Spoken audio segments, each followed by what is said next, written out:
Okay. What to expect when you're expecting.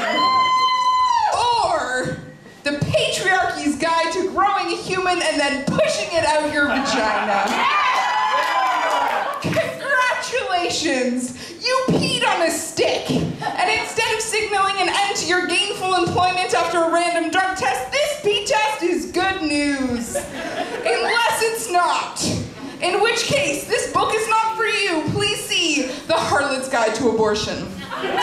Here are what to expect. We only want what's best for you and your baby, so now that the magical P plus sign has appeared on the fancy pee stick, we want you to know that you must immediately quit smoking, drinking, lying on your back, deep knee bending, eating sushi or deli meat or seafood of any kind, quit the beach and the hot tub and the sauna, quit caffeine. That means coffee and lattes and espresso and chai and green tea and macchiato and Diet Coke, especially Diet Coke.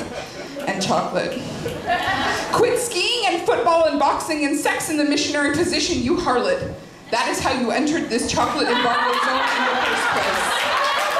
You can never be too careful now that you have a miracle growing in your belly. Speaking of your belly, you should know that eating for two is not a real thing. If you eat for two, you will start to resemble two of you, which is to say that you will become a big fatty. And it's bad for your baby if you're a big fatty. Think of that the next time you're reaching for that chocolate bar. Just think of your hips and your joints and your varicose veins and stretch marks and how your poor baby is gonna get diabetes and will probably die of embarrassment once it gets to the outside and sees how fat you are. Plus, think of your husband.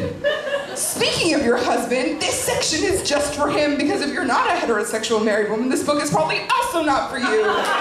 Please see The Sexual Deviant's Guide to Raising a Bastard or Gaby. In this section, you will find gems such as your wife's breasts will probably look especially luscious at this time, but they may be sensitive. Just remember, during pregnancy, a lot will happen to your wife's body. You should avoid pressuring her into sex right now. Oh my God! I mean, or ever! Just my opinion. Speaking of opinions, once you start to look pregnant, everyone will have one. If you forgot to give up anything mentioned above on the quit list, random people in public will come up to you and ask you if you really love your baby, which is a stupid question. Obviously, if I loved my baby, I would not be drinking this Diet Coke and eating a ham sandwich. They will also have opinions about the size of your belly. They will ask how far along you are and then stare disapprovingly at the size of your belly, and they might even touch it. In this case, I recommend carrying a big knife and practicing a maniacal laugh. That should take care of it. Eventually, when you start to look and feel like you swallowed a beach ball, you will be ready to push that beach ball out of your vagina, which will permanently mangle and wreck it so you are incontinent forever. Unless you have a C-section, because you failed at doing the one thing that a woman's body is built to do. I mean, no judgment. But women have been doing this for thousands, nay, tens of thousands of years. If you can't have an all-natural water birth at home with no epidural and Enya playing while your midwife leads you through orgasmic contractions, you are probably doing it wrong. Unless you're having your baby in the hospital.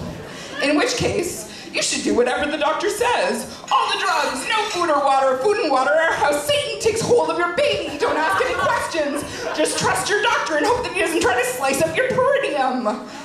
When all is said and done, chances are excellent that you will have the baby.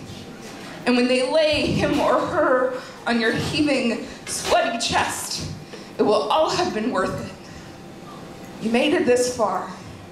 Now just try not to fuck it up.